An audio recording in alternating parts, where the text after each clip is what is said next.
માનસિક સ્વાસ્થ્યનું મહત્વ. પ્રસ્તાવના. આજના આધુનિક અને દોડધામ ભરેલા યુગમાં મનુષ્ય પોતાના શારીરિક સ્વાસ્થ્ય પર તો પૂરતું ધ્યાન આપે છે, પરંતુ માનસિક સ્વાસ્થ્યની વારંવાર અવગણના કરવામાં આવે છે. માનસિક સ્વાસ્થ્ય એટલે માત્ર કોઈ માનસિક બીમારીનો અભાવ નહીં, પરંતુ વ્યક્તિની એવી સકારાત્મક સ્થિતિ જેમાં તે પોતાની ક્ષમતાઓને ઓળખે છે, જીવનના સામાન્ય તણાવનો સામનો કરી શકે છે, સંપૂર્ણ કાર્યક્ષમતાથી કામ કરી શકે છે અને સમાજમાં પોતાનું સાર્થક યોગદાન આપી શકે છે.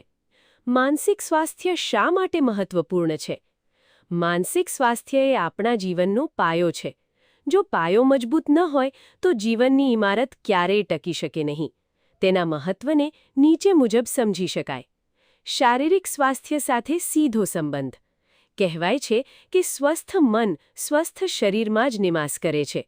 જો વ્યક્તિ માનસિક રીતે તણાવમાં હોય તો તેને બ્લડ પ્રેશર, હૃદયરોગ, ડાયાબિટીસ અને અનિદ્રા જેવી શારીરિક બીમારીઓ થવાનું જોખમ વધી જાય છે. નિર્ણય લેવાની ક્ષમતા. સ્વસ્થ મન વ્યક્તિને સ્પષ્ટ રીતે વિચારવામાં અને જીવનના મહત્વપૂર્ણ નિર્ણયો યોગ્ય રીતે લેવામાં મદદ કરે છે. માનસિક અસ્વસ્થતાના કારણે વ્યક્તિ વારંવાર મૂંઝવણ અનુભવે છે.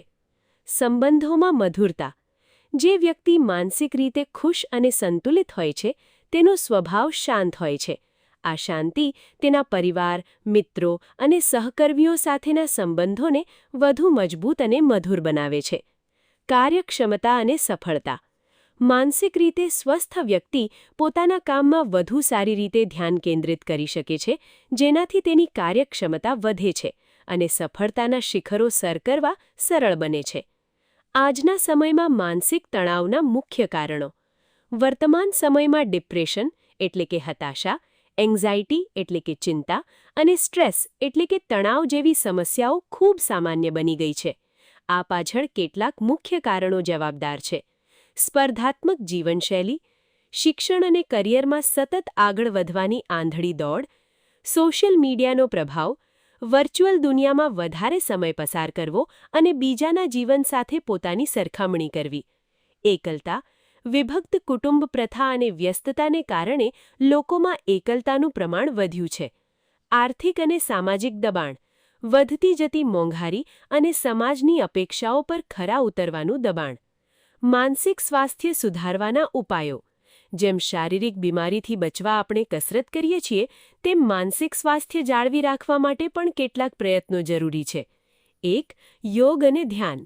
નિયમિત ધ્યાન અને પ્રાણાયામ કરવાથી મનને શાંતિ મળે છે અને નકારાત્મક વિચારો દૂર થાય છે. પૌષ્ટિક આહાર અને પૂરતી ઊંઘ. મગજને સ્વસ્થ રાખવા માટે સારો ખોરાક અને દરરોજ 7 થી 8 કલાકની શાંત ઊંઘ લેવી અત્યંત આવશ્યક છે. Digital detox. મોબાઈલ અને સોશિયલ મીડિયાના ઉપયોગનો સમય નિશ્ચિત કરવો જોઈએ અને વાસ્તવિક દુનિયાના લોકો સાથે વધુ સમય પસાર કરવો જોઈએ. શોખ કેળવવા. સંગીત સાંભળવું, પુસ્તકો વાંચવા, ચિત્રકામ કરવું કે રમતગમત જેવી મનગમતી પ્રવૃત્તિઓ માટે સમય કાઢવો જોઈએ. મનની વાત શેર કરવી. જ્યારે પણ મનમાં કોઈ બોજ હોય ત્યારે પોતાના વિશ્વાસુ મિત્ર કે પરિવારજન સાથે તે અંગે ખુલીને વાત કરવી જોઈએ. નિષ્ણાંતની સલાહ. જો તણાવ કે હતાશા સતત રહેતી હોય તો શરમ અનુભવ્યા વિના સાયકોલોજિસ્ટ કે કાઉન્સેલર એટલે કે માનસિક સ્વાસ્થ્ય નિષ્ણાંતની મદદ લેવી જોઈએ. ઉપસંહાર. માનસિક સ્વાસ્થ્ય કોઈ કલંક કે શરમનો વિષય નથી. જેમ આપણને તાવ આવે કે હાડકું ભાંગે ત્યારે આપણે ડૉક્ટર પાસે જઈએ છીએ, તેવી જ રીતે મનની બીમારી માટે પણ સારવાર લેવી એ એક સામાન્ય પ્રક્રિયા હોવી જોઈએ. જો આપણે માનસિક રીતે સ્વસ્થ હશું તો જ આપણે આપણા જીવનનો સાચો આનંદ માણી શકીશું અને એક સુંદર તથા સ્વસ્થ સમાજનું નિર્માણ કરી શકીશું. તેથી શારીરિક સ્વાસ્થ્યની સાથે સાથે માનસિક સ્વાસ્થ્યને પણ પ્રાથમિકતા આપવી એ સમયની તાતી જરૂરિયાત છે.